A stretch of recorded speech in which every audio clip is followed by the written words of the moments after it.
கொஞ்சி கொஞ்சி பேசி வரும் தமிழ் போல அஞ்சி அஞ்சி வீசி வரும் அலை போல நெஞ்சில் என்றும் தங்கும் சொந்த கவி போல 100 ஜென்மம் சேர்ந்திருக்க வாழ்த்துகிறோம் பூத்துகிறோம்.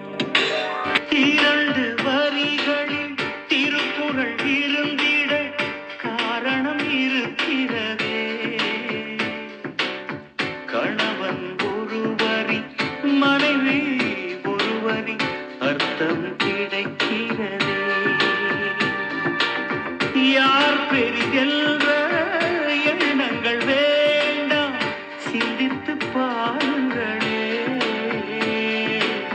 சரிசமமாய் உள்ள தூண்களில் தானே நிற்கும் கோபுரங்கள்.